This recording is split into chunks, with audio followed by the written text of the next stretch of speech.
Hey Katie, I wanted to leave you some feedback on essay two.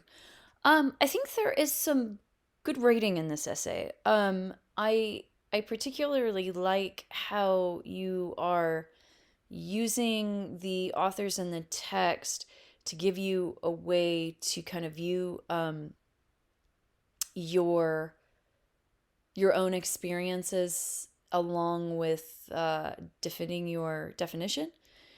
So I think there's some good writing in here. I want to go through your essay with you, and we'll kind of like pivot back and forth between editorial concerns and then also the good moments. Um, let's talk about how you punctuate. However, so whenever however holds together two complete thoughts, this is how you punctuate it: a semicolon, the word however, and then a comma. This right here is considered a comma splice, and that means that you have a comma that is trying to punctuate one complete sentence and a second complete sentence. That is an error.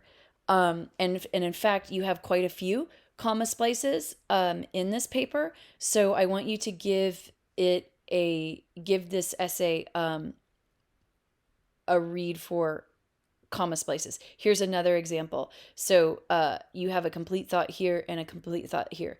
So what you want to do is, if comma splices are your habit, make sure that you read for them before you submit the paper.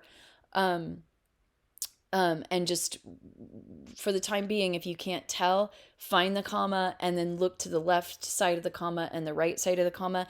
And if both the left and the right, if the sentence here and the sentence over here can stand alone, that means that you don't want a comma there. You want either a comma with a transition, like however, or with one of the shorter fanboy conjunctions, for, and, nor, but, or, yet, so.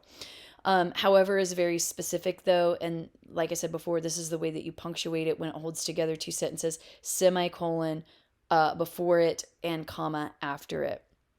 Um, your your your thesis is almost there, but it needs some tweaking. Number one, you're slipping into second person you, and that's something that you want to avoid in thesis statements because they're too informal, and you don't provide the reader with a reason.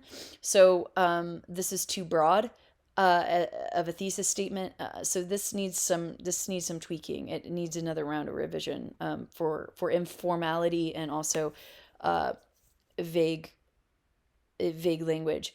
Do your best to not address the reader directly. This sentence would be stronger, or sorry, this paragraph would be stronger if you just began it with this sentence right here.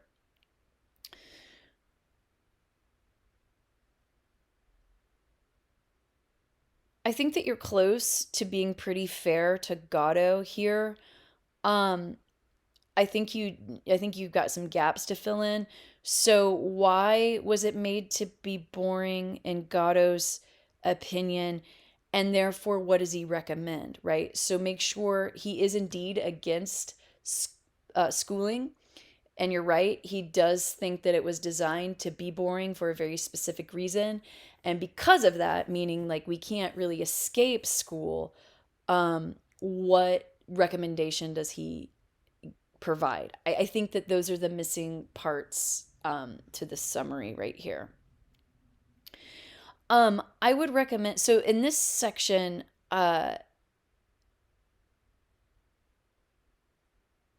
it feels like you need a little bit more here. So I absolutely believe you that this was your experience, and I'm really sorry that you had this experience. But one of the things that kind of worried me, I was like, okay, so the counter position is going to say, well, there's no way that every single one of her teachers was this bad. And I think I think that you do indeed get to that moment here. Um, so I I think, although I understand why you organized your paragraphs in this way, I actually think this paragraph would be better suited up here because it'll respond to the opposition's immediate question, right? Which is, there's no way that every teacher she had was that way. So I would recommend bringing this idea up here and then switching Bambara down here. Um,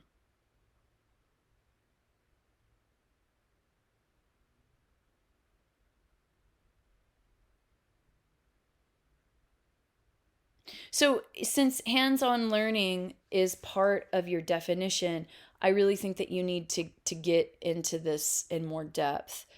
So really, what did he do when he was teaching you to identify plants, right? Because I could, somebody could teach you how to identify plants from a book, but would you consider that hands-on learning, right? And I could, or not I don't know why I keep saying I, or somebody could teach you how to build a house from a book, but is that necessarily hands-on learning, right? So I think that you need to explain that in more depth. I think also we we need the idea of, I mean, you say that he made you angry, but we don't really know why. So I think that it's worth you exploring that as well. So Bambara, I you need to do some tweaking on Bambara as well, because I feel like you're kind of cherry picking the evidence here. Um, and what that means is you're only taking out the small piece of the story to make it suit your purposes. So before you do that, you need to make sure that you create a full signal phrase. So make sure that you include the author's full name. And you're almost there on the summary, but you need to really make sure that you identify what the lesson is. So, really, the lesson is about uh, racial and class stereotypes. So essentially, the lesson that she teaches those children is that the world is going to attempt to define you by race, and the world is going to attempt to define you by class. But you have a say in what that definition is, meaning you don't have to allow those stereotypes to dictate who you are. You get a response in that, right? You have some control in that. It's not a suburb. Uh, I don't know if we could argue that it's a small community or not. She's actually working in inner city New York in the 1970s. So you need to make sure that you stay true to the the story. And really, what I was saying there before about class and race, that's really what this quote means. Who we are is where we are, but it doesn't necessarily have to be that way. What she's essentially saying is mainstream society will stereotype you based on these things, but you don't have to live up to the stereotype, right? You do have a say in that. And I really like the fact that you incorporate that into the text.